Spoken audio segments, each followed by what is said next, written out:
Season 3 of College COD is winding down, and that means playoffs time, baby. I'm excited, Proper's excited, and I know you guys are excited as well. My name is McCormiel, alongside myself is Proper Casts. And oh boy, do we have a long slate of matches, starting with a round of 64, round of 32. We go all weekend long, baby. It's College COD playoffs.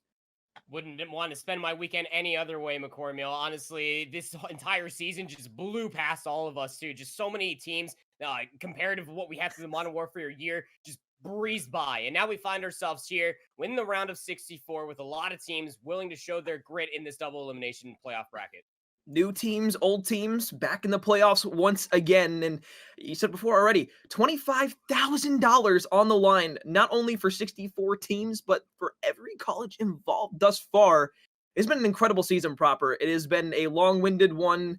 I think it was over something like 1,500 matches throughout the entirety of the season or something like that, too. So, I mean, not only have we played through that incredible number of matches, but now we have at least another God knows how many through the winners and losers bracket of this playoff. I mean, folks, buckle up. You are in for a treat throughout the rest of this weekend. And of course, it kicks off today here on the Bravo stream. And we'll go ahead and check out our schedule for what will be coming throughout the weekend here on Bravo. And it starts off today with not only the round of 64, but also the round of 32. And well, you're going to get two matches of each here tonight. On Saturday, round of 16, both the quarterfinals. And then we have lower round 5, 6, and 7. And then on Sunday, lower round 8 and 9. And then the rest of the matches will be on the Alpha stream after the fact. So Sunday, Alpha, Bravo, places to be. But more importantly, Proper, talking about the rest of what we have just on the Bravo stream specifically today, it all kicks off with Bama Crimson and Eagles COD Blue. Yeah, this one's going to be a very interesting one, to say the least. Is that Alabama Crimson? This is a white hot team. They finished throughout the regular season, both of 10-4, but they're led by one captain of Matt Honcho. As we take a look at their stats and what they have to offer for us, 37-13, their map series differential. You can take a look at their maps and how it breaks down individually. Hardpoint is definitely a virtue for these guys, as well as control. 12-2 through control. That's just impressive within its own self. And again, you are looking at their team captain, Matt Honcho. This is not their first season in CCL. They have an outstanding KD across all three game modes, almost over 2 for all three. The only one that's lacking, I guess, would be Hardpoint at a 1.94. But yeah, Alabama Crimson might just be the team to try to take this in 3 maps. But they're going up against a team that is a little sister team comparatively to the other Eagles COD team that we are very used to. This GSU Eagles COD Blue team, 5th seed out of the Appalachian region, 12-5. They had their fair share of very tough matches, and well, they got pushed to the brink and then beyond as well. But you can't count them out quite yet. You can see the control isn't exactly their favorite game mode. So if you're wondering what they have to be able to do, it's got to be that search and destroy. They got to steal a hard point away from Alabama Crimson. Yeah, absolutely. And might I add, too, to both of these rosters specifically, both teams have returning players from last year's playoff bracket run. And not only did the side of Bama Crimson place T8, but for Georgia Southern, they placed T4 in a bid where they lost to Concord 3-1 or 3-1, where they weren't Concord Maroon last year. Now 2 Concord teams this season. But I mean, Yeah. never mind. APOC, Visual, all returned from last year's team, and they're going to be on this Eagles COD Blue roster, looking to return to their former glory of at least top 4. But for the side of Bama Crimson, once again, you have Matt Honcho, as you said beforehand, returning. You have Nick Safai, who's also returning as well. So they're going to try and at least not only get back to top 8, but try to break that curse as well, get a little bit further on in the tournament too. So both of these teams, incredible rosters that we've seen from last year, trying to make another run this year with new players being added to the rosters in this term as well. We'll see what it comes down to, but as you said beforehand, it's really going to come down to those hard points and S&Ds. And one thing specifically, Proper, that Bama Crimson really doesn't have on their side, 0-3 in Game 5 situations. Yeah, that's a stat line that we were talking about in the digital green room. Just that within its own self, we see that come up quite often for the CDL matches. But when it comes down to playoffs, that clutch ability, you got to be able to showcase that, especially in a pivotal game mode like Search and Destroy. Through many different seasons, through many different tournaments, through many different Call of Duties, right? Search and Destroy has always been there, an integral game mode. It'll win you matches, it'll win you championships, and that's what's most important. That when you get to that Game 5. Got to be able to wipe that sweat off your brow and be able to go into each individual round the same that you did previously, with your head held high and trying to adapt against what the enemy teams are trying to showcase you. But you see that map set that's right above our heads as well. That's what's going to be most pivotal coming all the way through, especially with the way that the map span and vetoes actually work. guaranteed is going to be Garrison, Moscow, and Checkmate. But if we end up going to that Apocalypse and Checkmate, this would be a little bit closer of a toss up. Obviously speaking, because of the stat line that we just saw coming from Alabama Crimson, most of these maps will absolutely favor them. I Yep, would probably say absolutely. the only thing that probably won't might end up being that checkmate control. Sorry, yeah, that's 6-0 for them. So they're looking Yeah, pretty darn good. And the only thing that's probably a little bit of an outlier is that they have not really played to success a Moscow Search and Destroy. So again, true. when it comes down to GSU Eagles, Georgia Southern, you got to be able to take away that Search and Destroy. That first Search and Destroy would be big. And then we got to look at which hardpoint would be better for them to be able to sneak away with, because you got Yeah. to be able to keep up with the pace that Alabama Crimson are more than likely going to bring to the table. And my question too, right? Both of these teams in hardpoint specifically, their best map statistically is Raid. So how Raid didn't get into this rotation, maybe a little bit of mind games from one team saying we might not be as good as this team on said map, so we're going to take it out of the rotation before it can come through. But interesting to me how both of these two teams very comfortable on that map, specifically with hardpoint, not being able to make it in the rotation. We're not going to see Raid whatsoever throughout this series, and that could come down to potentially Bama banning that out because statistically, once again, Eagles COD Blue are the best team on hardpoint, S&D, and control for the raid mode specifically. So, it's interesting how it didn't get through. However, now it's going to be on the side of Eagles COD Blue to play to something that might not potentially be their strengths, where Bama Crimson is great at, and that starts with the Garrison hardpoint. And talking about Garrison hardpoint specifically, we've seen it throughout the entirety of the year. We've seen teams kind of struggle in a lot of aspects on the map, especially with those rotations. But more importantly, for the side of Bama Crimson, we saw the slaying power in the numbers already. Are they going to be able to continue that into map number one? I'd have to assume so, but Eagles COD Blue, they know what it takes to get done in high pressure moments in the playoffs. Yeah, and they have a lot of good supporting staff. Again, like you were already saying, you got returning members, and this GSU team has been quite high up there ever since season 0 of college COD. So they definitely understand what it takes to be able to study those VODs, Mhm. look at the opposing map set, and be able to walk away from it as well. And just to go back to that point as well, yeah, Raid. You probably want to get rid of that if you are Bama. That has been the comfort pick of Georgia Southern Eagles COD Blue all season long. Just listen, it's 7-5 hardpoint, raid hardpoint, 5-3 raid search and destroy, 4-6 on raid control. That is the most that they have played each map for each mode across the entire season. So you Yep. throw a wrench in the system. For Alabama, you're a little bit more versatile, right? I mean, like I was talking about, you didn't play a Moscow hardpoint. That's fine. That's not going to be coming around. But for the Garrison on hardpoint, Yep. I've actually watched this University of Alabama Crimson play on this map mode itself, and they're very fast paced. They are 4-0 on Garrison hardpoint altogether. And again, they have a beautiful way of just working through the inner workings of the map and taking the map terrain away from the enemy team. That being said, haven't really seen much from GSU Eagles COD when it comes down to this map mode combo. They are 3-1, though I have not watched any VOD of them personally. They do carry a lot of healthy stat lines, to say the least, especially with visual. I mean, they're leading their team for hardpoint KD at 1.83. You're really hoping for them to make a potent impact in this match if they have hopes of meeting the pace for pace of Alabama. I mean, you said you saw Bama Crimson play some hardpoint on Garrison specifically. It's the same thing for me for Eagles COD Blue. Just like you said beforehand, they are also a very fast-paced team that is going to try and get aggressive on the multiple points and multiple facets throughout the entirety of the map. So that's going to be not only a great matchup, but I think it almost kind of favors Bama Crimson a little bit as well, due to one reason alone. That being the fact that Bama Crimson knows how to kind of turn it back a little bit. They know how to play aggressive, but they also know when another team is getting too aggressive on them, they can capitalize on those mistakes, tone it back a little bit, wait for them to push up the map, be able to cut them from those power positions, take the power positions for themselves, and find the rotations all within that same one fella swoop. Bama Crimson, unfortunately for the side of Eagles COD Blue, look like the better team going into this, but I mean, we made our brackets proper. And I this was one of the hardest matches that I had to kind of decide on. It was Bama Crimson, sure. You come into this with a technically better record overall, a bit better of a top cut performance than the side of Eagles COD Blue, but when That's it right. really boils down to it, they're evenly matched to such a T that it's hard for me not to say that Eagles COD Blue are going to at least contest this series. And again, if it goes to map number 5, where Eagles COD Blue have not lost a map or a game number 5, and Bama Crimson's 0-3, that only favors the side of Eagles COD Blue even more. It absolutely does. Yeah, and statistically, you are not wrong. But in my own heart and in my own bracket as well, that is completely just thrown up in the wind with everybody that's not going to be participating anymore. I actually gave the win to Alabama Crimson. I mean, take it for Okay. what you will.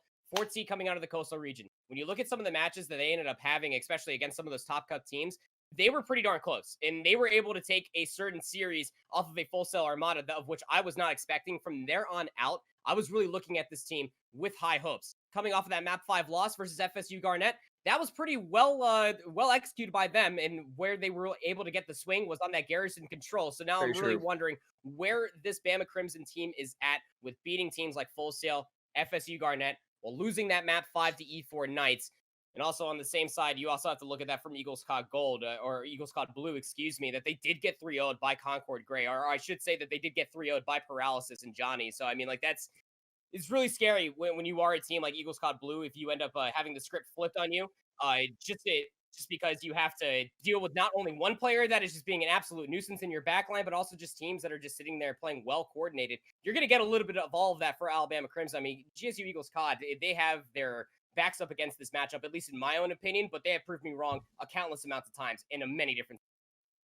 I mean, although it might be a little bit ironic, how I was saying beforehand that Bama Crimson is 0-3 in those game fives, they have a certain factor of composure and clutchability to them as well. Because in those game fives that they've lost, it's been round 11s, round 10s where they lose the games. But more importantly, where you said beforehand, in that control is where they can sometimes turn a complete series in their favor, win a hard point, and then somehow go back to the S&D and unfortunately lose it there. So with that being said, if Eagles COD Blue do get that quick start here, do Bama Crimson need to worry, or do you think that with how good they can be in control and where Eagles COD Blue do lack in that regard, it's an opportunity for Bama Crimson to get back into this game and potentially win it on map number 4 if they're able to steal an S&D? Or do you think it's up to Bama to steal an S&D here early on in order to win the series? Yeah, I think again, it mostly comes down to that first hard point, that first search and destroy. You can look at it on both sides, right? I mean, Mhm. if you look at it from GSU Eagles COD Blue, they win that first hard point. I would honestly probably beg the question that the search and destroy might end up going their way as well, especially off of past track records on a map like Moscow Search and Destroy. So it really matters the most for both these teams to come out swinging on that first hard point, not only for what you stated about the control discrepancy in between these two teams, that you know that that's probably going to be a given map mode when we get to that third map. But imagine this, that if GSU Eagles COD Blue, they come out, they win that first hard point, they're able to close out that Moscow Search and Destroy, which again is statistically leading in their direction. If we get to that checkmate control, it's not Alabama Crimson that have their backs up against the wall. So you have to be careful here. I know that Matt Honcho was playing a lot of CCL 8s earlier. He was being very vocal about talking to some other players about how to play the game, and he was feeling himself, man. But you can't take for granted what GSU Eagles COD Blue are going to be able to do. They have their game plan. It's They probably do. even more, it's probably better than what I just told you as well. But even still, that is probably similar to what they are looking at. If they don't win that first hard point, just play the search and destroy, play those fundamentals, and be able to see if you can get a map before we get to control. Because if you go 2-0 down going into that checkmate control, I honestly think that that's just going to be a bed night or a tucked in bed night story for GSU Eagles COD Blue. Absolutely could be. But folks, before we get into our match, we're going to take a quick look at what our bracket is looking like thus far. Obviously, not many matches have been played, but we're going to kind of take you through some of the matches to kind of keep a look for here in our top portion. But obviously, we on the Alpha stream right now, Liberty Red and Full Sail Armada are going to be having a battle and a bit of a showdown between a 4 and a 5th seed that could potentially have a lot of implications on getting through the rest of the bracket. Obviously, it's kind of a death sentence having to play Concord Maroon coming up in that second round if they do go ahead and beat York U Lions. But at a certain point proper, it's almost destined that Concord Maroon at least gets back to the top 4 after the playoff run, not only that they had last year, but it's the same returning roster that also plays a lot together outside of the CCL too. So for that regard, basically it's a death sentence for Liberty Red and Full Sail Armada, although they can make it close. Looking a little bit further down, FSU Garnet was able to get the first round bye against FSU Gold, and Ryerson Rams take down the side of ODU Blue in their first round matchup. So that will be the next matchup, I believe, coming up on Bravo after this after this first stream on Bravo is done. And then some other teams notable down there. Penn State losing to the Mac Marauders proper. That was a game 5 that they ended up losing. And that's the first big upset of the year, and that was the first game that was played. Yeah, I mean, an upset for certain. If anybody was watching me along with Loop, Hallie, and Seymour last night on the Reveal show, we were quite vocal, or at least I was, to my recollection, that Penn State, this was not really their game. This is not the same Penn State that we saw last year through Modern Warfare that were able to rival Concord as well. And honestly speaking, it just seems to be a little bit of a mishap that came through for Penn State to not only get to 5 maps, but when you look at it from Mac Marauders' perspective and some of the teams that they have been practice up against, whether it's been a bulldozing 3-0 or being able to take a few maps off of some tough cut teams, I mean, that's where that studying has to come through. I mean, these are collegiate athletes after all. I would True. hope at this point in your life you know how to study and you're able to then apply that into something like Call of Duty. But yeah, it is very surprising to say the least that that Mac Marauders were able to beat Penn State. But it's not something that I'm willing to drop my jaw on the floor Yeah. for, given what Penn State looked like at the beginning of the season. But still, well done for Mac Marauders. I mean, that's a lot of breathing room. But I mean, even further down, you can see UTK going up against themselves, sister teams, just scratching each other to high heaven. One of them was going to go forward to face Mac Marauders, but this is going to be an interesting one as it continues all the way down. You will see a lot of different mismatches as it unfolds. LA Tech Red versus MSU White. That could honestly be a workings for another upset like Mac Marauders versus Penn Yep. State. But even still, you got to think. I mean, LA Tech Red 17-0 really did not drop many maps throughout the entirety against They even were top good. split teams. They were cooking in that kitchen. And I honestly think MSU White are going to have a tough match ahead of them. But even further on down, I mean, there's a lot of teams that you can even say, just like you think that they should decisively take a match, even when they do have even True. storylines like LVC Esports and Rutgers Black. But even still, that LVC Esports squad, we said the same thing about them through the Modern Warfare season. They didn't exactly have the most pop-off potential in a couple of the matches that we saw, but you cannot undersell what it means for a player to be in playoffs. There's one match that stands out to me right now because E4 Knights and Zips Esports. Zips Esports, they were a team that lost to this Eagles Cloud Blue team just a couple weeks ago. So for that fact of the matter, it's like, okay, you take Zips Esports, you put them in a situation where they're now facing one of the best teams from that Appalachian region, and now face them up against Zips Esports. It's okay. E4 Knights, they're a team in my mind proper that can make a deep playoff run. They have a certain clutch aspect to them. They have a certain gene to where if they get, say, to a map number 5 or even a map number 4, most of the time they're going to be able to win those games just for the sheer fact that they can will their way to a victory. And that also comes down to Jumper, who has been that standout performer from the E4 Knights all season long. I'm going to love to see what that team does throughout the entirety of the playoffs proper because they're a sleeper team.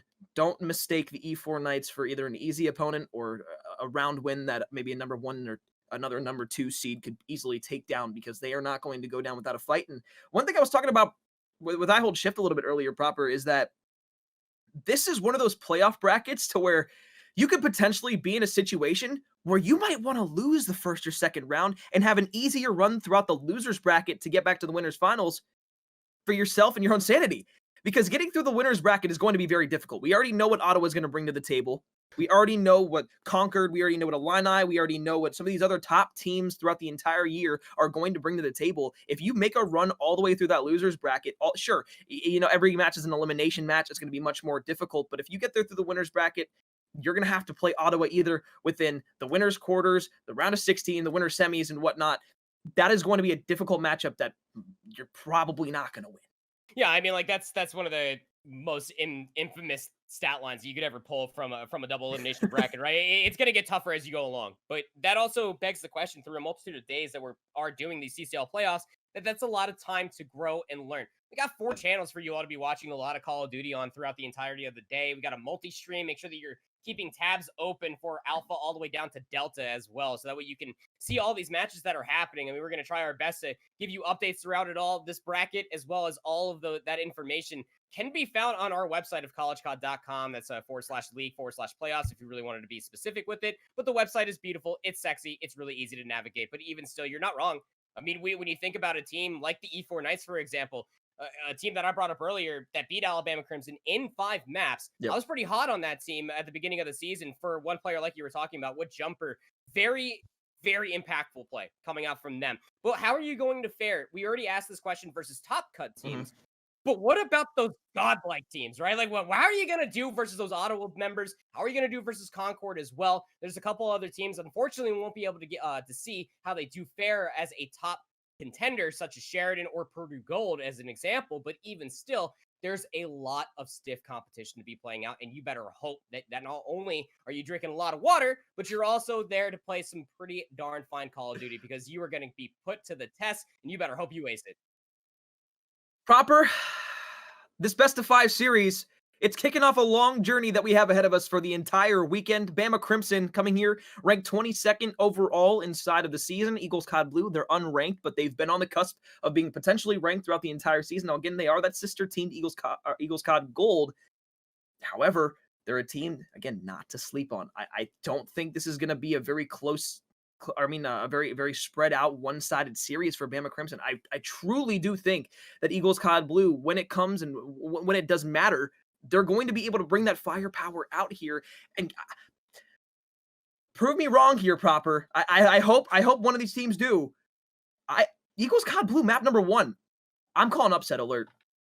I mean, honestly, I mean, you know me at this point. I'm done trying to waver different ways of which a map is going to go. If I can't call it, it's going to go to a map 5 until I actually see the information unfold in front of my very eyes. Because we had that same problem last year as well. One comes to mind of what happens when you go up against playoff crit. UTD COD Orange knows exactly what that means. Is that, again, it's a different light, right? You're playing for $25,000 through this bracket. You're representing your college, you're representing with your friends, and you're just trying to play the cleanest Call of Duty that you possibly can going in towards the end of the spring semester. But even still, when you're thinking about that, what does that mean? What was your road into this exact moment? How much Call of Duty have you been playing? Have you had the opportunity to be able to scrim a lot with your teams? We've been seeing that happen a lot. I mean, this Discord has been blowing up. It has been popping off as far as 8s are concerned, and it just everything else that you could possibly imagine is happening for a lot of teams to prepare for this exact situation. So yeah, I want to say that it could be an upset. I want to say that it could be a potential for Alabama Crimson to be able to take this in 3. But even with the map set, what we're looking at here, it's such a toss up because again, no raid. There's really no big favorable sides until you get to that control for Alabama Crimson. Yeah, it's a damn passion pit. Proper in this Discord, because I went down there the other night after one of the matches was over and I was like, oh, I'll play some 8s or something like that. Dude, I ran into some of the SIUE guys, some of the MAC guys. They were, you couldn't tell that it was 8s. It seemed like they were playing yet another league match here for CCL Season 3. That's how serious they're taking some of these matches all the way through the rest of the year. And that is something that I think is admirable for the players who have been grinding, who know what this means, not only for them, but for their schools, for their teams, for everything that's involved, and obviously the money that comes along with it. You can't go wrong with a little bit of money in your back pocket, but everybody wants to beat Ottawa. You've heard all year long. You've seen all year long. They're at the top. All these teams in the top 25, if you're not ranked, you got a vendetta. You want to beat the crap out of everybody in your path, and you want to be reign supreme. It's a difficult road. It's going to be hard, and it's going to be a very long and drawn-out process. But Proper, map number 1 underway. Garrison Hardpoint, Bama Crimson on the left, Eagles COD Blue on the right. CCL Season 3 playoffs. We're kicking it off, and they're underway. We're underway indeed. And remember, Bama Crimson over to the Garrison Hardpoint. They are flawless, 4-0. Eagles COD Gold, they are 3-1. So pretty close when it comes down to it. I'll be able to give you a little bit more even stat line to be able to tell you how much that actually weighs, but not a bad start. When you're looking at player number 7, that's never mind. They're just trying to keep their life in top green. This makes the rotation so much easier. You don't have to immediately focus on the hill time 2-1 when you have all these money hills like P2 and 3. Sneaky Honcho was on 3 in a row, was able to get taken down by APOC, so that's going to be hill control for the side of Eagles COD Blue. They've done a great job on the offside of point number 1 in terms of spawns to get the most time humanly possible. A stick comes through, 2 kills go down. Bama Crimson, they've got the kill lead and the rotations, and with about 5 seconds left, player number 2 and 6 have a huge gunfight up top. Honcho wins that one, and well, that's going to be P2 all but locked down for the side of Bama Crimson. Yeah, it should be. You see Honcho's going to hop here first. You got kill feeds just absolutely bleeding in that crimson red. Click finds 2 on the back end as well. So that'll be the first 20 seconds secure. And this is actually going to open up the floor for Click just to soak up as much hard point time as well. Just wait for these kills to come to them. You got Honcho up in top green. Trophy system's going to keep them safe from Semtaxes. But as you're just trying to work your way through here for Eagles COD Blue, you're losing a lot of numbers. But now you might have an opportunity to potentially work out a top green. Quickly build some time up in here towards the point. Every 5 seconds that they go uncontested will turn an exponential amount of points that will continue to build up. 4 in a row, looks for number 5. There it is. 2 more will give him streaks. And now look at the side of Eagles COD Blue. They spawn all the way towards that backside over by bricks. That's the bad thing, because you only have 1 player from Eagles COD Blue across the map trying to block spawns. For P3, Proper, you know how difficult this can be to block those spawns, especially with a full assault from the side of Bama Crimson, and you see him spawn across the map. Bama Crimson, once again, they might be in a great position to hold yet another basically full 60 of time. Absolutely. And that's exactly what's going to end up happening. You got to deal with these back spawns first and foremost. Click and Honcho, they know to do exactly that. On 6. Can we get 7? Absolutely. There's the artillery strike. This makes it a little bit more scary. Now you're going to come off the spawn with the artillery strike in a very open hard play. But the spawns have not flipped out yet. Bama Crimson are still holding on to this entire east side of the map, so they will still be spawned in. But the scariest part about this, Alex, is that Eagles COD Blue, they don't have to push too far forward. They can keep Bama Crimson trapped here. You want to keep that spawn trap all the way over for P4. 30 seconds left. Still a ton of time to rack up on this hill as once again, the push is coming from Eagles COD Blue. They're going to try and push this one through tools, but look at Honcho and Dark just playing. Push over towards Dark, stays alive for his team, now reaches back, and this is where they can start double challenging. They can get a couple of team pushes out towards the tools area, out towards Dark, and then you can start making a pinch play setup with player number 1 all the way over towards Trash, get a little bit of map positioning for yourselves, break in towards that hill, and get another bit of time for your team, and start pushing it forward. But Kyle, hey man, just do you. That was a big 2-piece as well. If you were working your way out there from Bama Crimson, that could have opened up the ability to pinch this hard point of P4. Nevermind has a great spot to see where these pushes are coming from. Click track inside. Dark actually wins the gunfight versus Nevermind, so that opens up the Dark alleyway. But still, look at where Bama Crimson are on the map. They have not successfully been able to work their way past the suspended take the cornmeal. In Eagles COD Blue, they have a great setup here on 4. Floating in now. Floating tank. Honcho comes through. They get 3 down. Eagles COD Blue now back all the way spawning towards bottom, floating in green. You know, Proper, that's the thing, right? When you get a split spawn like this out of Eagles COD Blue do here, sure, you want to be able to push back towards this point, but now when the side of Bama Crimson starts to clear that out and make the push over towards P5, yet again, they have another hold for themselves, and Eagles COD Blue, it's just been a contest party for scrap time throughout the first 4 hills over towards point number 5. This is where you just got to start to wonder, okay, when is Eagles COD Blue really going to start flipping that switch? When are they going to be able to break out for spawns? And do you start rotating at 30 seconds opposed to maybe 20 to 25 now for the sheer fact that you need to get spawns in order to get hill time, unless Bama Crimson's going to run away with it? Oh, look at player number 2. Honcho actually pushes a little bit too far forward, so it's going to cause a north to south spawn. Player number 3 of Cade is actually going to read that. Honcho's going to try to contest out the P2 with a little bit of crossfire, but now it's just click inside the hill. Eagles COD Blue, they'll deal with them in kind, and they'll be able to get here on this hard point with 35 seconds remaining. If they can soak up the back 30, they're going to even up this game in between these 2 teams, and Bama Crimson, they would love to be able to break in for the scrap. Player number 4 playing top green. They've got bridge control. 2 players up top. Cade 2K there with Nyx. As they look down to Rainfire, APOC will just play this bit of an angle behind the box. Challenges out to the right, teammates over towards Lights. Kyle finds another big 2-piece for the side of Eagles COD Blue. Shots back to middle, weakens 1 up, but Click is there for the trade. Click will find 2. Visual with some shots over the top, can't find the kill completely. And as the side of Bama Crimson got broken out at the very beginning, they're going to secure P2 spawns as well as the first bit of time for P2.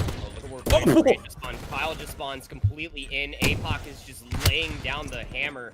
He's able to find at least another kill. Is just trying to keep P1 contested for the time being. Spawns for P2 aren't the most influential right now, Alex, but the players for Eagles COD Blue are going to be setting themselves up. Top catwalk is what you're looking at. Just to work with these quality beams over by Caution and inside of Dark. Bama Crimson, they got to be able to find those kills to flood their way up through that catwalk.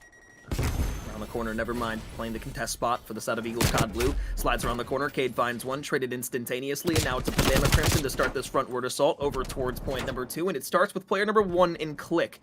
Looking around for a couple of players from Eagles COD Blue, 20 seconds left, and here comes the rotation. Player number 7 in Nevermind's going to be the first one there, and Kyle will be right behind, leaving the artillery and backing it up as well. Click around the corner, we'll find a huge 2-piece. That secures the north side of the map for Bama Crimson. Eagles COD Blue still will spawn out towards back where you normally would spawn in P5, but it's a split spawn once again, Proper. And player number 3 in Cade, well, he's just holding down the entirety of the P3 spawns. So now they've got not only full north control, they've got P2 locked down, and Eagles COD Blue, they're basically scrambling across the map just to find a bit of presence. They're just going to try to pop up inside top green, but like you were talking about, Cade is going to give them that information. Trophy systems are here.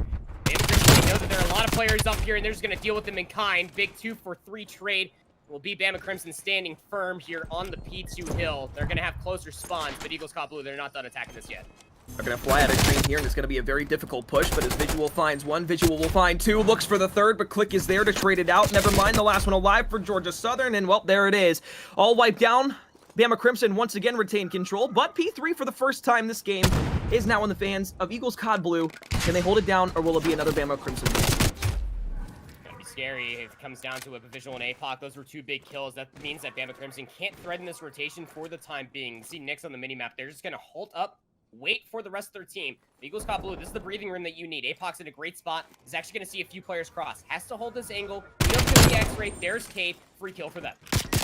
Apoc looks for the second, but Click is up top once again. They've got middle map control, but still, the spawn's in tow for Eagles COD Blue. They hold their respawn, and they hold their map, and now they go ahead and spawn it back over towards Garage. Artillery comes through. Click finds 3. All 4 go down, and Proper, you talked about earning it back on P3. Waits a full set of rotations to get and use it finally, but it comes at the most crucial moment, because now, as Bama Crimson breaks through, they can hold the middle map with Nyx once again playing in towards Dark. This is probably and should put them past that 200-point mark inside of the game, and not only does that mean they'll probably be up by around 60 points with the side of Eagles COD Blue, now they're on the back foot, now they're on the back burner, and they've got to basically string 2 to 3 hills together at the very least. Yeah, P4's got to be a strong one from them again. You remember even the last P4 that we had in the first set hills, it was about a solid 35-40 seconds. You're going to need all of that and some more if you are GSU Eagles COD Blue.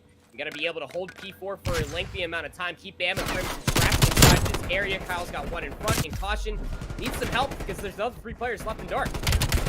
They thought they saw that Semtex come through, and well, then it decided we're going to triple challenge out the front door, but 2 go down. So Visual up on the top bridge will be gunned by Honcho. 74U never proving to be more of a long-range AR than that gunfight there. But as he starts to try and push across the bridge, he now has the opportunity to watch the flank as well. So out towards top green. Visual will spawn up, find a quick kill there on the Click, and they'll push back. But Honcho once again on streaks, 3 in a row. Click 27 and 16 for the side of Bama Crimson with 1:36 in the hill to match that kills. Doing it all right now, but more importantly, finding the OBJ with the top slaying numbers is one of the hardest things to do in such hardpoint. Yeah, it really is. Also influencing, I mean, just look at the hardpoint time, too. That Click is 28 and 18 with 1:36 seconds of hardpoint time. 23 and 20, almost a minute for Honcho. They are doing a great job of just splitting and delegating the rule, or what they have to do throughout this map. Blue, they were able to find a certain amount of contested time, but again, that's not the P4 that they had through the first set of hills. Bama Crimson are able to work their way in, pinch up the setup, and they don't let GSU get too comfortable. So now we rotate over towards P5. Eagles COD Blue, they'll be here for the initial time, but they can't necessarily give it up. Proper, this is basically the last hold that Eagles COD Blue have for the entirety of this game. If they don't hold basically a full 60, their hopes and dreams of a comeback are over, and they'll be down 0-1 in the series. As Bama Crimson starts to set up their pinch, they've got 2 coming from middle, 1 from green, another one's playing towards Lights. Apoc finds some shots, somehow doesn't get killed over from Lights, and now it's all down to the contest that comes through. 2 players on 2 come through, Click with 1, Nyx with another, and now it's going to be all left up to Kyle and the teammates pushing from the back spawns, but Bama Crimson is there. Bama Crimson is in, never mind, killed by Honcho. Honcho finds 2 quick kills and another 2 spree. 4 in a row for Click as it comes down to the wire. Visual pushes back. The last hope, last line of defense for the side of Eagles COD Blue will fall. That's going to do it. Game number 1, 250 to 173 is your final score. As Bama Crimson rolls the tide forward, they'll go up 2-1 in the series. And that was just impressive. Again, it came down to earning that streak for Click and then realizing when we could use it, but most importantly, it's where you drop the orders from the artillery strike. You can keep them trapped. You thought that they were going to be safe, especially in this specific location where the best play from Visual is located at, that you think that you can try to get back inside of Dark in enough time. No, that shrapnel will reach you there. You do not get there safely, and that was a wonderful use of the artillery strike, and most importantly, what discipline coming out, because that was the only streak that was earned throughout the entirety of that Garrison hardpoint, and it was used so emphatically to not only get themselves inside of P3, but over that 200-point threshold. We see so many teams doing that, and it really puts the enemy team on their back foot. I mean, we really haven't had to talk about streak usage all that much since Black Ops 4 and Modern Warfare. It was non-existent, but this year specifically, when we do see these streaks start to be used throughout the year, that begs the question, do people remember how to use streaks correctly? Do people still remember that they have that utility, and are they going to be smart enough with it? And that was an extra level of a bridge between some of the best and some of the worst teams out there. It's that skill gap that comes through, and it's another mind game that you have to be able to use, because sometimes you can call it in, get that ping, get the other team a little bit wary that the streak is going to be used, but not use it at all. Other seconds, other time, it's all that other stuff. And it's just like, realistically, at the end of the day, are you using your streaks wisely? In that case, Bama Crimson did, and that was ultimately what got them the map win, because it was a closely contested game up into that point. Yeah, it really was. And speaking about a highly contested game, and on the complete opposite spectrum of that, we have the grand pleasure, much like last season, of CCL playoffs to give you a live look-in of what's happening. For us here on Bravo, we get the pleasure of watching the Delta stream. We're going to hub it creative, and that's what it really comes down to. How creative are you going to get? Are you just going to try to bulldoze your way over towards that A site? Well, for Eagles COD Blue, it looks like it's going to be a 3-player rush towards A. Bama Crimson, best map of Search and Destroy is Moscow. Eagles COD Blue need to be very, very careful here. Look how aggressive they played it thus far, though. 3 players already pushed up over towards the A site on defense. Now everybody from Eagles COD Blue having to play back on their angles. Nyx finds 1, Nyx finds 2, and well, that was a 1 versus 4 scenario. Never mind the last one alive. Stun checks out towards that left side, but well, here comes the pinch. You see 3 players in middle map trying to rotate around the back, just focused on this player in Nyx, and well, as he comes down the staircase, never mind, he's going to turn around, but here comes the assassination. Teammate steals the kill, though. Bama Crimson, almost a flawless round. Take it, 1-0. They go up on Moscow. Come on, even Atlanta FaZe, you got to respect and do it on the last round. Yeah. Oh, come on. A gentleman's assassination. Okay, I don't even know if that would actually exist. But even still, this A push was absolutely faltered. You gotta worry about that brick heady first and foremost. If you can deal with that brick heady via a flash or a semtex, especially because that was the first round, Eagles COD Blue, they all chucked their tacticals over the escalators building rather than towards that brick wall. They had no information on that angle, and it absolutely punished. Quick offensive back over towards A.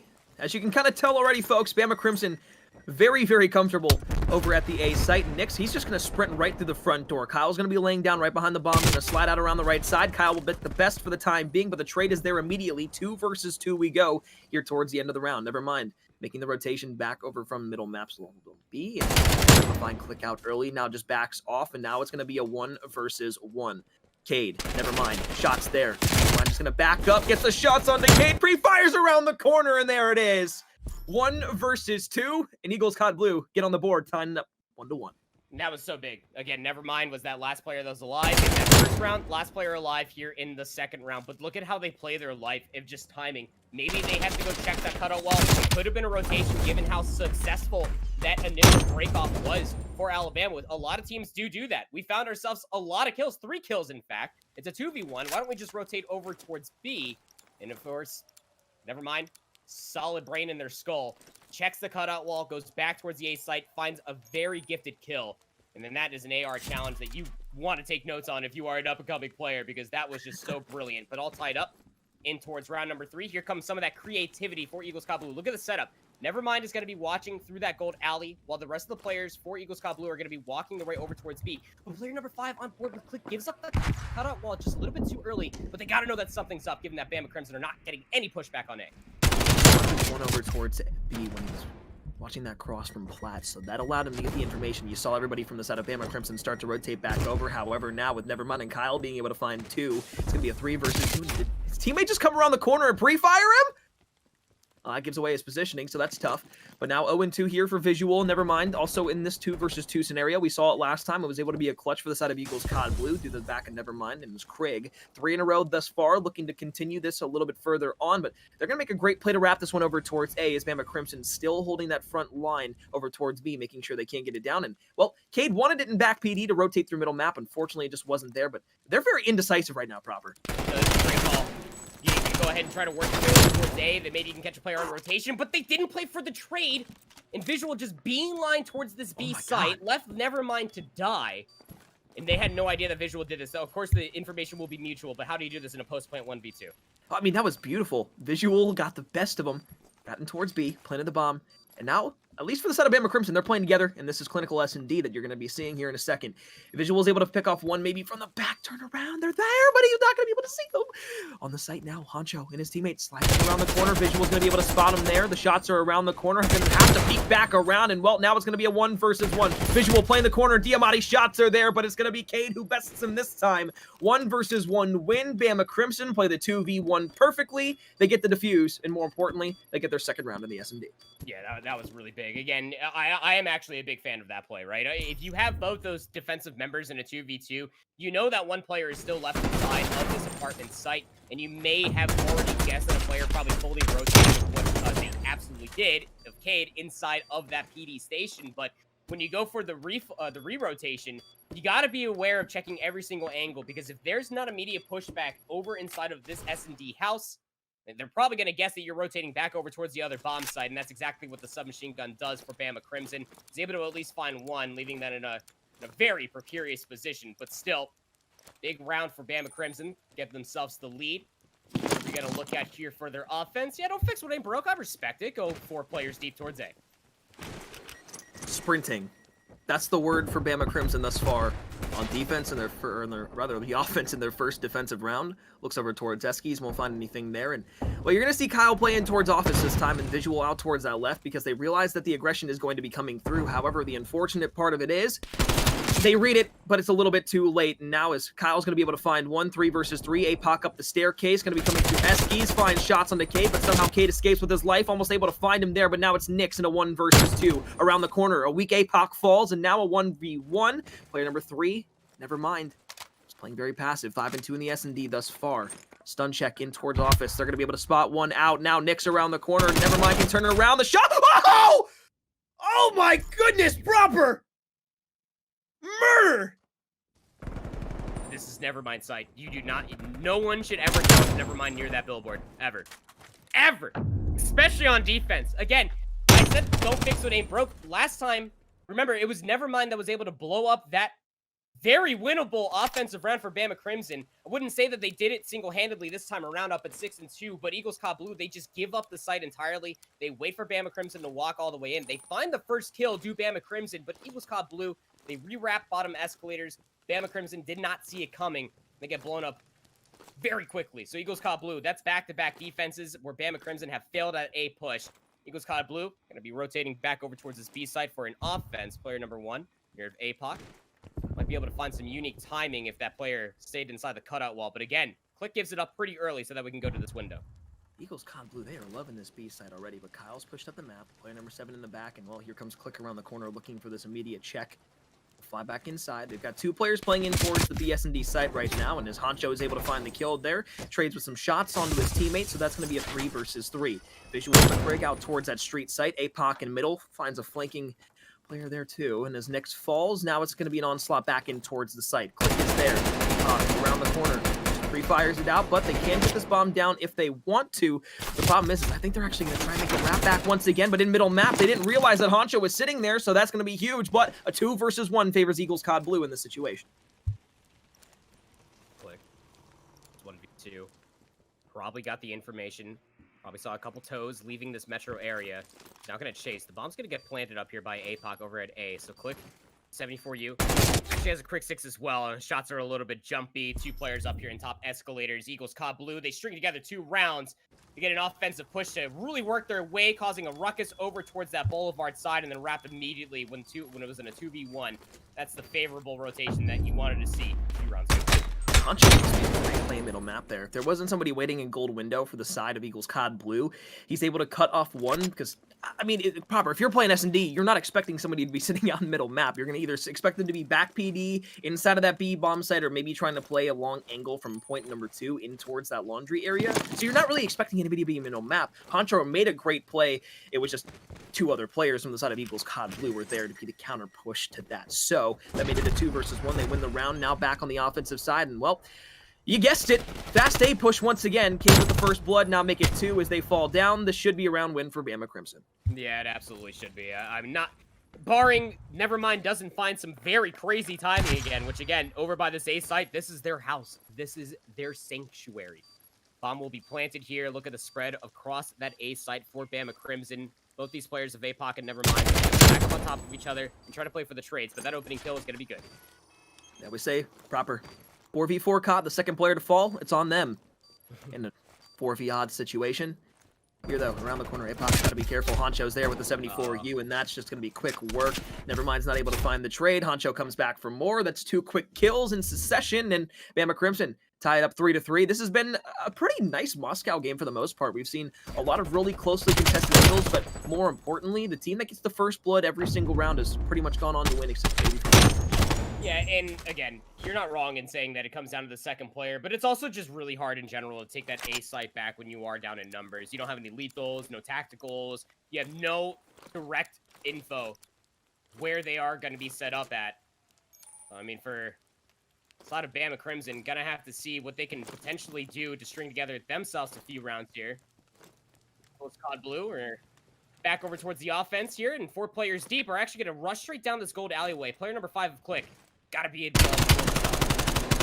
APOC, great shots in the middle. Unfortunately, Click escapes with his life. The Semtex won't come through and find the kill either, so Still 4v4, 30 seconds off the clock, a minute left for the side of Eagles COD Blue to make this push. And once again, they've had middle map control and they want to push it over towards B. The problem is they really haven't gotten any information on where Bama Crimson is playing, either towards A or towards B. If they push up in towards the site, APOC is in basically a 1 versus 1. And if he loses that, bombs down in the site, sure, Eagles COD Blue can get back. But Honcho's still playing this angle in middle map, and this is going to be huge. It's a very passive play with 40 seconds left, no kills taken off of either team, and it's still just very passive play. No one even ready to make that first move because we know how crucial getting past 3-3 can be for a team, especially if they go on to win it. Their offense, though, but Matt Honcho did not give up the cutout wall. Now you got to try to work your way over towards the site as quick as you possibly can. Try to work this plant, but there's going to be Nix. They find Nevermind. APOC trying to stick for the plant. Oh, great help, actually. The bomb's going to get planted at A. Click on the flank. Nope. Great round for Bama Crimson. Again, if Eagles COD Blue, if they're going to continue to play that passive, that's okay. As the defensive team, you can sit back. It's the offense that have to make the play happen. That was some godlike hip fire coming out from APOC in that best play, but regardless, they have to make this play happen. And because of these angles just being continuously held, it's really hard just to be able to blow this up if you have no lethals or tacticals as an offensive team. It's either try to hit it very fast, wait for that 30 seconds, and then rotate in towards the site and overwhelm them with numbers. Doesn't work out in GSU's favor as Bama Crimson string together 2 rounds. Honcho has been aggressive thus far all game long. That SMG trying to get up in the face of the opposition. In a BZ type role in the S&D, 9-5 for himself thus far. Semtex over the top will try to find maybe one, but more importantly, just slow down the push of Eagles COD Blue over towards the left. So they can't get down on the docks or at least find control down there, but APOC is going to be there. Does Honcho spot him? I don't think he did. So APOC's going to be able to still sit there. Has Honcho behind him. Finds his first kill. Is able to get the shots on the second. Now Visual will know that he can push out here. He's got shots on the 1. His teammate should have called out that Nix is weak, but instead he'll just play back a bit more passive. Still in a 2 versus 2. Trades back and forth. We go. Bama Crimson looking for their 5th round for the S&D. That'll go ahead and put them at match point, but never mind, it's different plans. Finds 1, finds 2, ties it at 4. Eagles COD Blue. But everything seems off. They bounce back, and that all came down to Honcho just getting bad timing there on APOC. That's Look, literally I don't know how many times I just need to say this. This is Nevermind's area. They pay rent here. They own the entire plot of the land. And any given time that they have a free angle to be able to put some quality beams down range or pre-firing, don't want to be stuck in that situation. 8-7, 8-4 for APOC and Nevermind respectfully. The opposite side as far as slaying is concerned, Honcho is really leading the charge at 9-6. 6-4 behind them will be Cade. And those are your 2 players that you're mostly going to be looking out for, especially in Search and Destroy. Click has been holding their own as well. Here comes Eagles COD Blue again. They worked past the Metro in their previous round, but then they slowed things up. Player number 5 of Click. Yeah, you don't want to be there too much longer. Oh, Bama Crimson, they actually might have made a mistake here because they went over towards A, maybe expecting this out of Eagles COD Blue to try to switch up their strategy. So I love the idea and the play call there, and Honcho wins a huge one onto APOC. Cade comes through and takes down Visual as well. So what might have been a potential misplay at the beginning of the round comes back and works out greatly in their favor. They have numbers over towards the back on rotation, and now we know that the bomb is down as well, but Kyle coming through basically it gives them an in over towards the B street, but they've got to be wary that they've got not only 2 players over in towards B, but Nevermind actually not be making a great play here proper.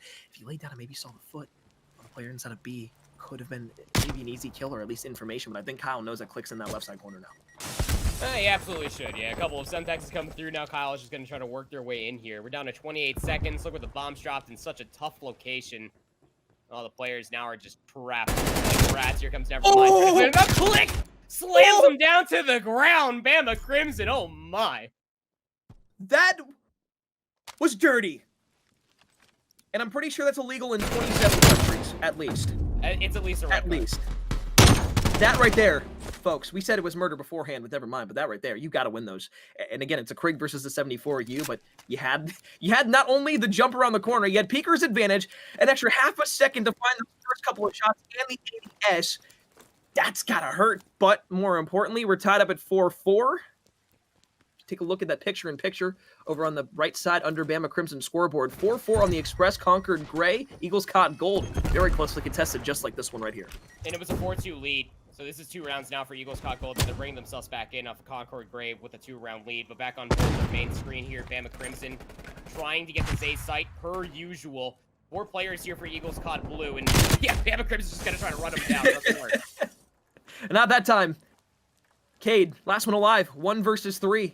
Here it goes. An attempt. Gets the first. Runs away. Is able to challenge Back over towards the left and right. Here they come. Round 11, folks. 5-5 on the scoreboard. Eagles COD Blue. Clutch up when it matters. And I guess I should also use this as an opportunity to bring us back to the statistic that we used at the very beginning of the broadcast.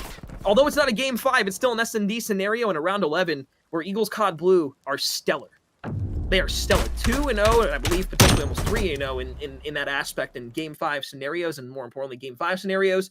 When it comes down to being able to clutch those round 11s, and especially in game 5s, Bama Crimson struggles very much. But if you look at the picture-in-picture, Eagles COD Gold, they win their 3rd round in a row. Now they're at match point. Concord Gray has lost 3 crucial rounds in a row. They've got to tie it up here to force another round 11. Last time Eagles COD Blue found themselves in a round 11 from Moscow Search and Destroy versus LSU Purple, which, yes, they were absolutely able to win. But here comes the switch through. I was expecting a player to cut ball. Nix blows it wide open. This is the round 1 all over again. That's tough, Proper. That's got to hurt. Because you know how aggressive Bama Crimson are, and yeah, maybe you expect them to go over towards B once again, but now the bomb is trapped over at A with 3 players there, and even if Kyle's able to get through the back and find the player and click over towards top yellow, it's going to be difficult, but he could have potentially 2 players here. Bottom yellow below, Kyle making the flank once again. He runs completely past him. Player number 6 actually doesn't see him, so he's going to be able to get into the office and not be spotted. This could be the end, but now it's a 1 versus 4. Cade, shots there. Now they're going to start to make this pinch play back. Kyle just rotating around. Didn't see anybody in the spawn. They're going to get him from behind. Bama Crimson take the S&D. They go up 2-0, but more importantly, Concord Gray, they have the clutch gene within their back pocket. We go to a round 11 in our picture-in-picture. Eagles COD Blue, the number 1 seed for their specific slot coming in here. Concord Gray looking to make the upset here in game number 2. We'll push up over towards the B site with the bomb for Eagles COD Gold. And, well, Concord, they're just going to be playing passive once again. Eagles COD Gold, they've been really enjoying this push through for departures. It's actually Is someone lag out? Yeah, it's a 3v4 now. Well, that's just so unfortunate, but I mean, an opportunity for Concord Gray to potentially win a map and tie things up. Paralysis is going to check the corner again. They have had very good success on Search and Destroy ever since the Modern Warfare year. But yeah, and now in a 2v4, very tough spot inside the ticket booth. Concord Gray, via numbers, will be able to close it out in a round 11. They'll tie up the series 1 apiece. Bittersweet there for Eagles COD Gold. 3 versus 4 in round 11. I mean, you know, I don't know the ruling. I mean, if you go that far in an S&D, I'd have to assume that, you know, it's kind of final score, it sticks. The map's over at that point. You had 4-4 throughout the entire game in the 1 round. Will it be a replay? Who knows? There could be streaks to talk about, trophy systems to talk about, placements all around the map, but that's one big thing too. If you do have a replay in a situation where it's, you know, an end of a game or something like that, you're without those trophy systems for a quick push from a team. You're without some of your utility. You're without this. You're without that. So that being said, pretty sure it's going to stay. But folks, we're going to kick it to a quick break. On the other side, Bama Crimson up 2-0 on Eagles COD Blue. And the remainder of what we have left in this best of 5 series. I'm McCormiel. That's Proper. We'll catch you here in just a minute. Round 11 goes in the way of Bama Crimson. They go up 2-0 in the series. My name's McCormiel. Back with me is Proper Casts. And we've got potentially 1, 2, or 3 more games in this best of 5 series. Eagles COD Blue, though, they'd have to pull off the remarkable into a reverse sweep in the winner's bracket of the playoffs. It would have to be a little bit more than remarkable. It'd almost have to be a Christmas Day miracle coming out from them. Again, going in towards control, it's not their best game mode. They are 6-9 overall through the season versus the 12-2 of Bama Crimson. And what's even more daunting, if you're looking at this from GSU's perspective, you're going to checkmate control. Checkmate control is the most comfort pick coming out for this side of Bama Crimson. They are 6-0 on checkmate control. I mean, pick what you will, right? I mean, maybe you get rid of Garrison, they're 5-2, but on the other side for Eagles COD Blue, you don't want to go to Garrison. You're 1-3 there. Checkmate. Played it once, you won it once.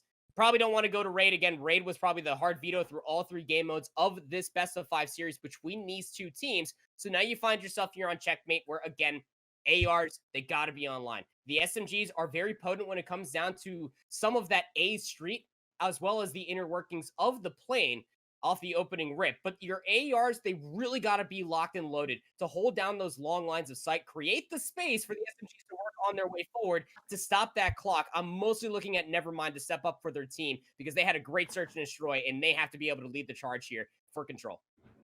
Just have to wait and see, Proper. It's been a fun series thus far. The round 11 S&D was really the icing.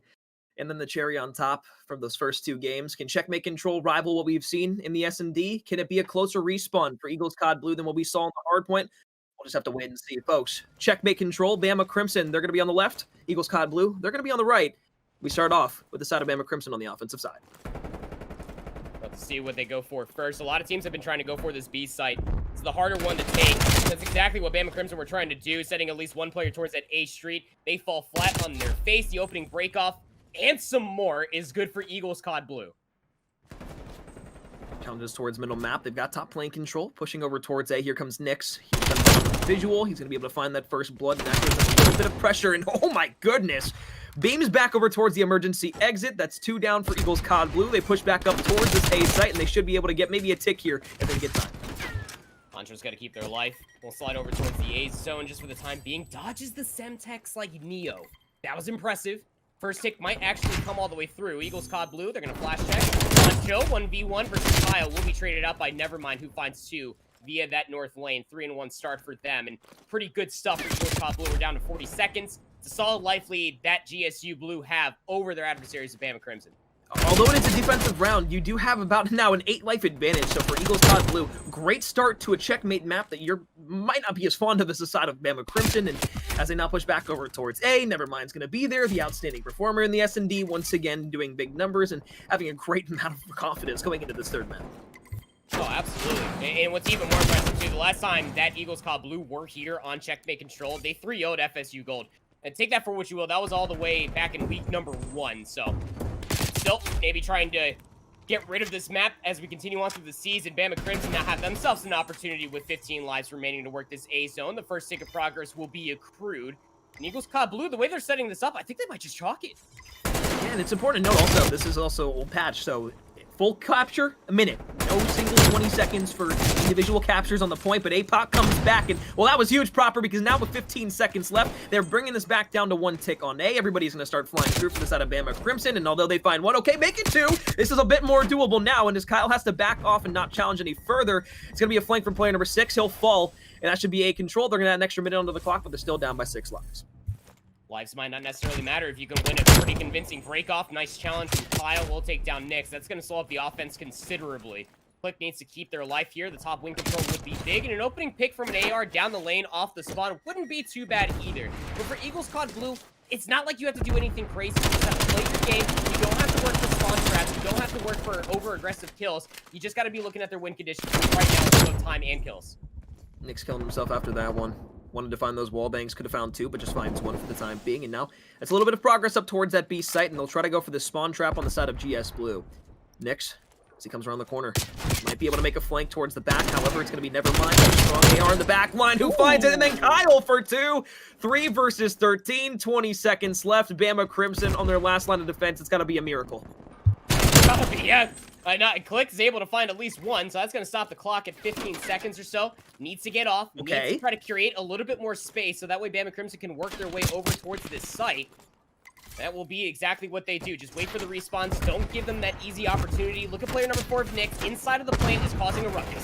How somehow Click wins that gunfight. Turns almost is able to take down Visual. 4 seconds left. Nyx has to go through. Nyx around the right side. Finds shots onto 1. Trade comes through. Eagles COD Blue take the defensive round. And that got a bit more hairy in a 3 versus 13 than it ever should have.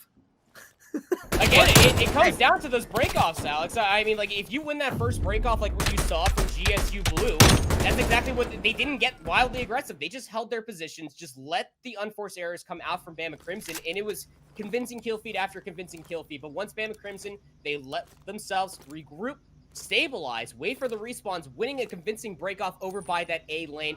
That was the A zone secured. You almost have to think that if they had an extra 30 seconds or so, not losing that second breakoff, probably been looking at an offensive round win, but that's all speculation. Eagles COD Blue now for their offense. Really want this north streak.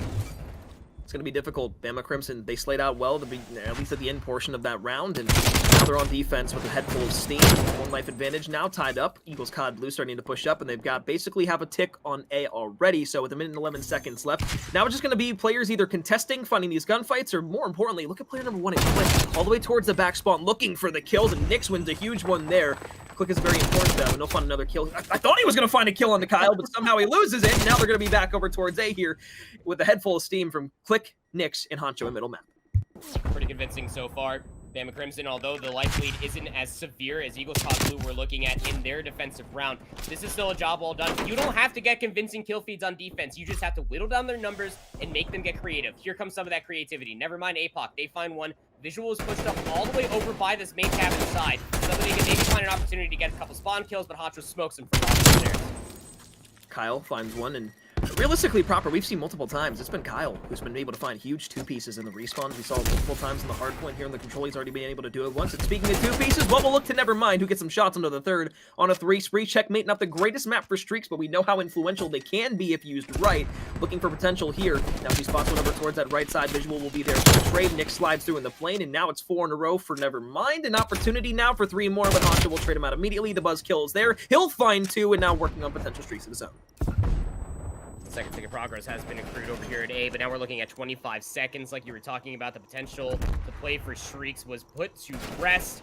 20 seconds remaining. Gotta try to stop this clock. Oh, Honcho couldn't get the lunge. Will lose their life, but even still, GSU Blue, you gotta think that this is their last good attempt to try to work one of these zones. Yeah, they've got to push up quickly, and it's going to all come down to Visual here, winning these one-on-one gunfights, and you won't be able to find the first. Trade is there, but they are over towards B. Apox has a 1 versus 1 now against play number 2, and Honcho as well. Semtex will come through. Now around the corner, shots are there. He'll be able to at least buy his team some time over towards A, and that'll be a capture of A proper. They're not going to be able to get back on the defensive side in time. An extra minute will be added to the clock, with Eagles COD Blue having a life advantage still.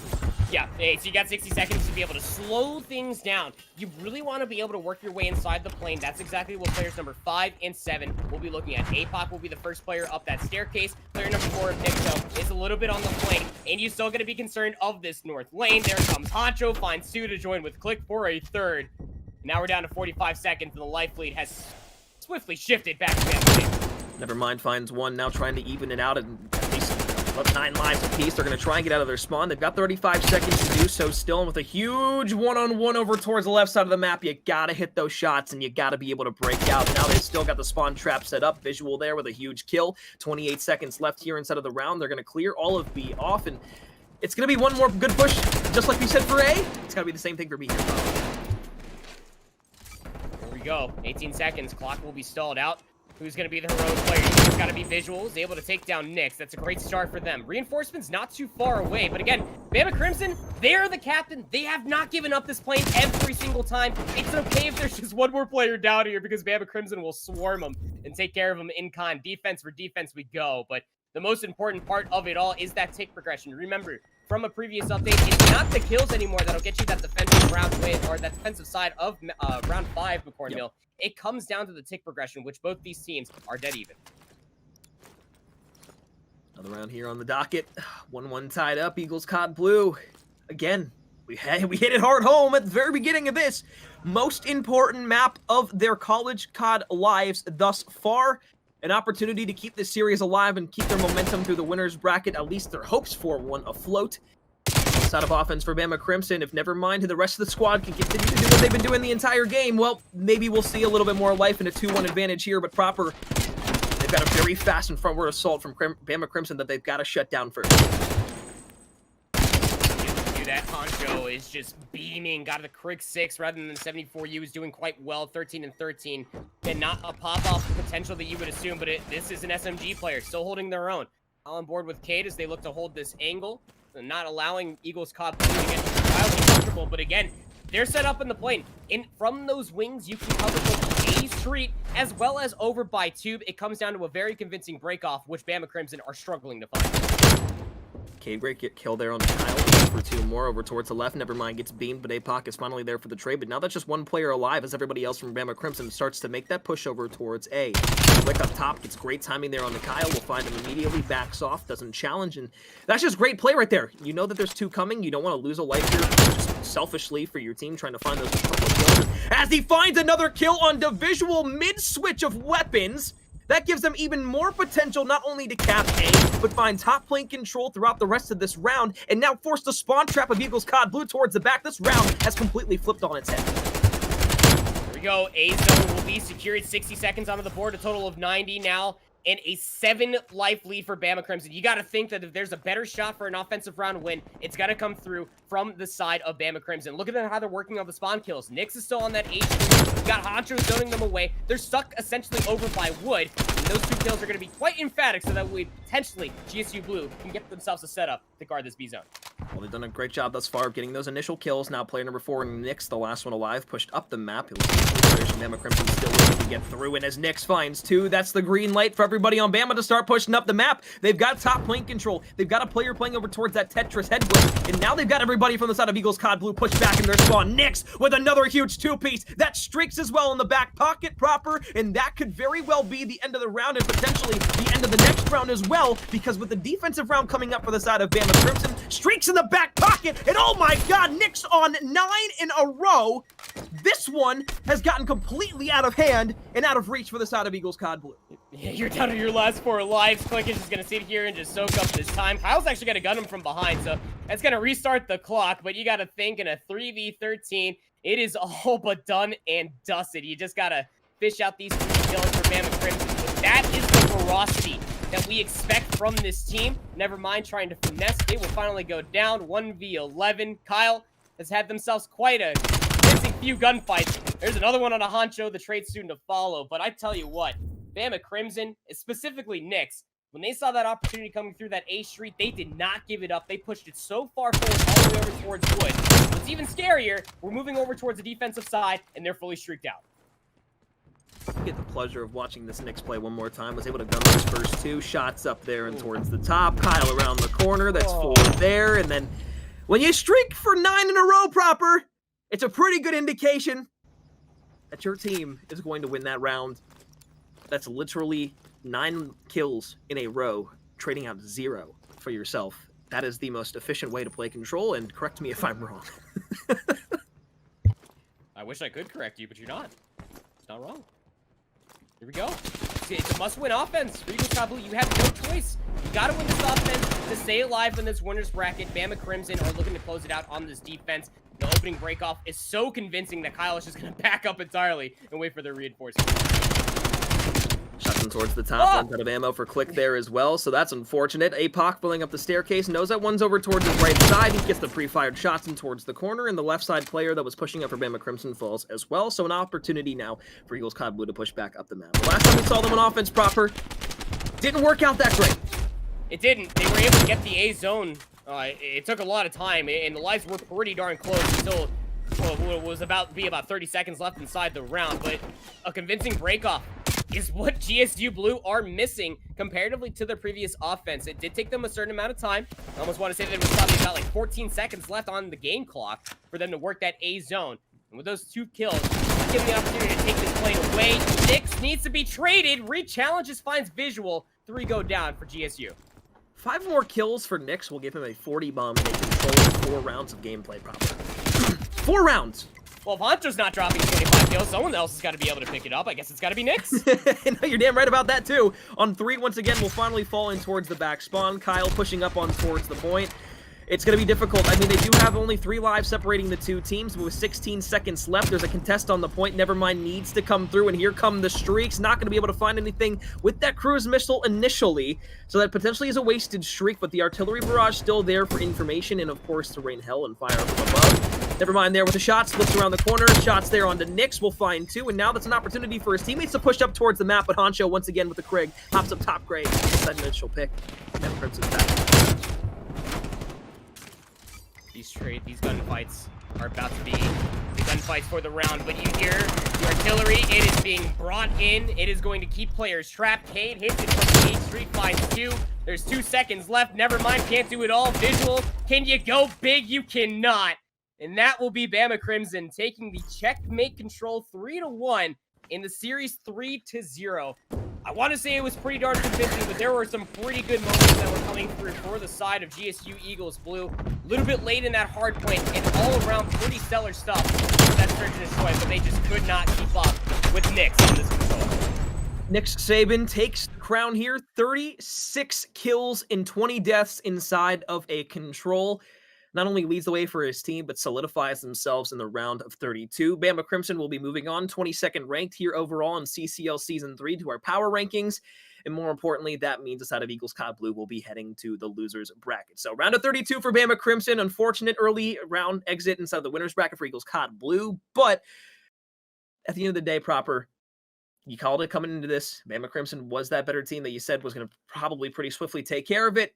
I was a bit wrong. I thought Eagles COD Blue would have that power, that passion to bring it through. And although most of the games were close, notably the S&D had a 6-5 win for the side of Bama Crimson. A couple things could have went differently. Maybe we see a map number 4 in Apocalypse, and then Eagles COD Blue has momentum. But at the end of the day, that blown defensive round for the side of Eagles COD Blue with the control really brought it down.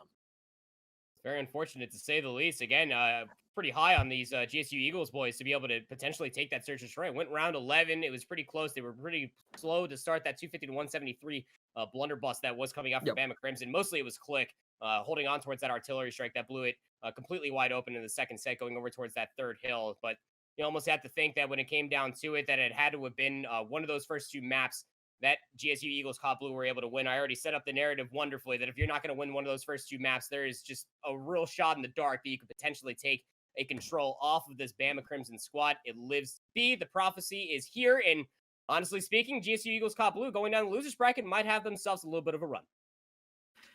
Like I said before, Proper, lower bracket might be the easier run for a lot of these teams, not having to play those heavy hitters initially so early on, getting a little bit of a momentum. And when you catch fire, really anywhere, there's a lot that you can do and a lot to be said for that, especially if you catch a team coming out of that winners bracket. Folks, I believe we're going to hop into Delta real quick, though. The side of Concord Gray, they just won their first round in the control. I believe Eagles COD Blue is actually up 2-0 in the series, though, so I do think that round 11 actually was a replay Proper, and we didn't see the side of Concord Gray be able to take that S&D. So they're down 0-2 inside of the series. Yeah, they're down 0-2 in the series, but they're actually up 2-0 in this control. Another lag out happened for GSU Gold, but Concord Gray, they were able to win 2 rounds in sequence. On board here in this round, Eagles COD Gold got themselves one tick over by B. 1:14 left to play. Keep in mind, that this is a very hard zone to try to take, given the setup that Concord Gray are sitting with. Towards the kitchen. Control finds one there. Sketchy will fall. Paralysis in middle map will take down Agnew. Up towards the top bedroom, T-shirt, Gunley will work together. They'll find a couple of kills, and that's going to be at least a pushover towards a B site. Now they got to fly back here because Johnny Boy up in towards top cutout and Cryptic and Money. They haven't pushed out yet, but as Johnny Boy flies around and finds one, that's a great pick on the defensive side to get things even back out. But as the lives are now at 7-7, and now Sketchy's pushing up the map, you've got one player left up to push for the side of Concord Gray. Now getting back towards the point, you've got 3 players starting to push up, but either are going to fly through kitchen, either going to fly through cutout, or they got to go basketball court with 1 tick remaining. Here it comes down to the wire Proper. The contest is there. Paralysis, a team kill, but they hold on strong.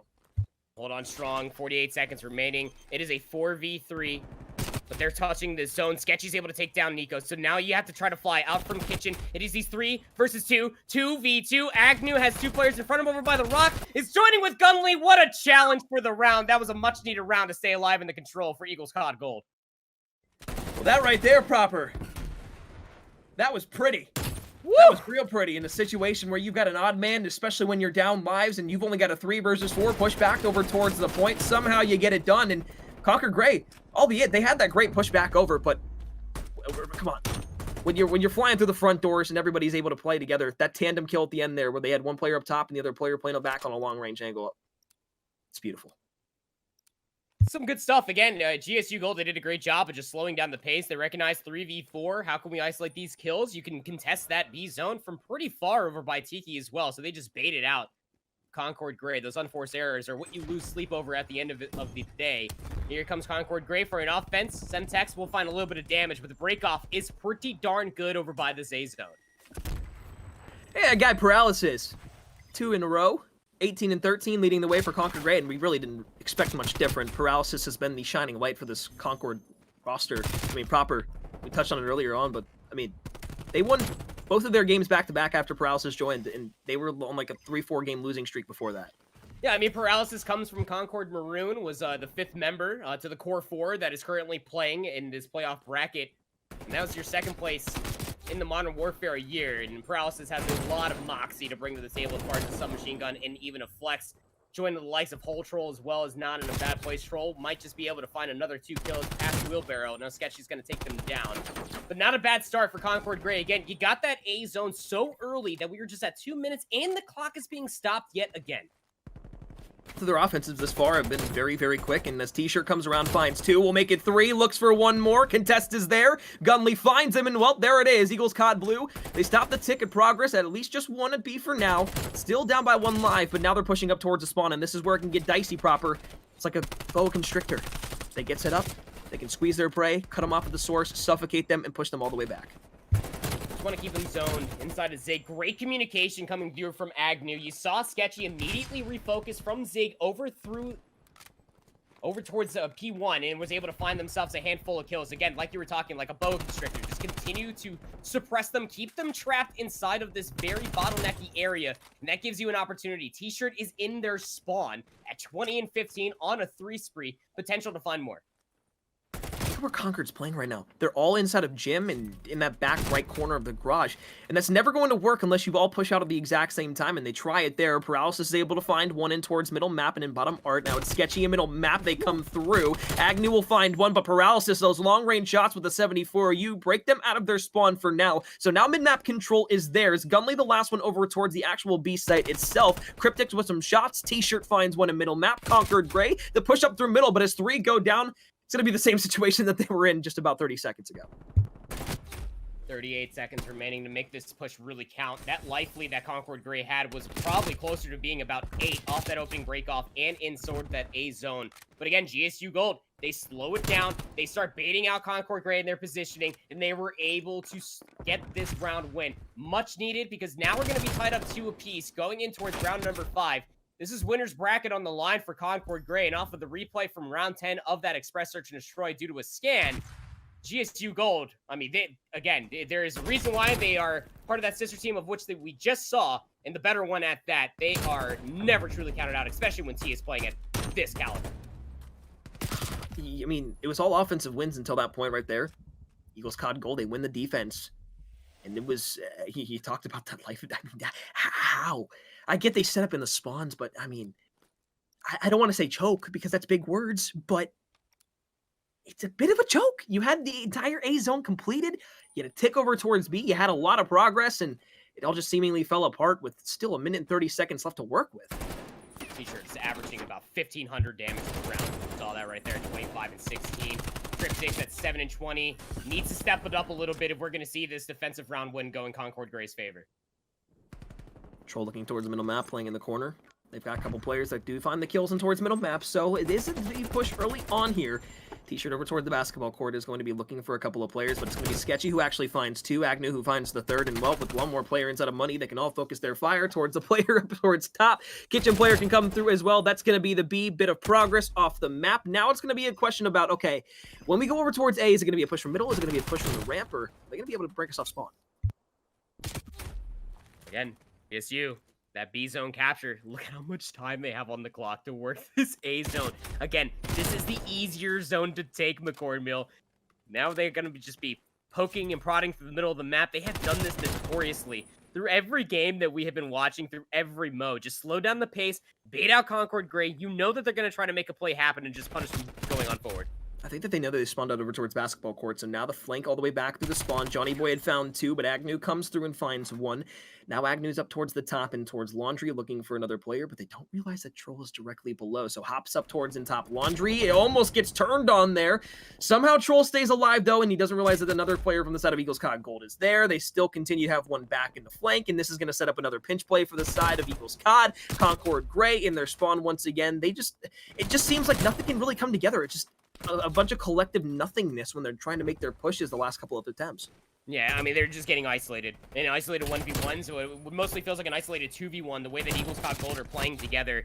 That's exactly the sort of coordination that you expect out of a championship caliber team out from Georgia Southern. But Concord Gray, they have to be able to showcase that if they want to make a run either here today or through the losers bracket, because that's where it's really starting to look off of the kill feeds. Eagles COD Gold are just having their way. T-Shirt's about to be on 30 and 20 on a 3 spree right now, but even still, that stack over by the A zone will finally put Concord Gray to rest. GSU are able to take this series 3-0. Well, basically, if you were watching the stream as any sort of GSU fan, you're disappointed with the first one because you lose that series 0-3. But now the team that has been the favorite throughout the regular season at the side of GSU.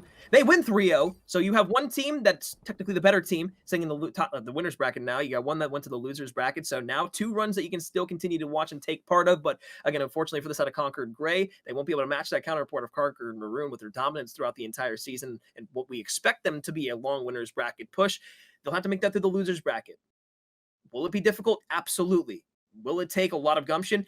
Absolutely. But with Bama Crimson moving on, and the same thing with GSU moving on, and the gold team of GSU moving on, we got more games proper. That's just technically our first out of 3 more matches yet to come here on the Bravo stream. Alpha's still going, Charlie Delta all streaming as well, folks. College COD playoffs are here. We got 3 days of great matches throughout the entire weekend. Don't go anywhere, folks. When we come back, we got a round of 32 matchup ready for you.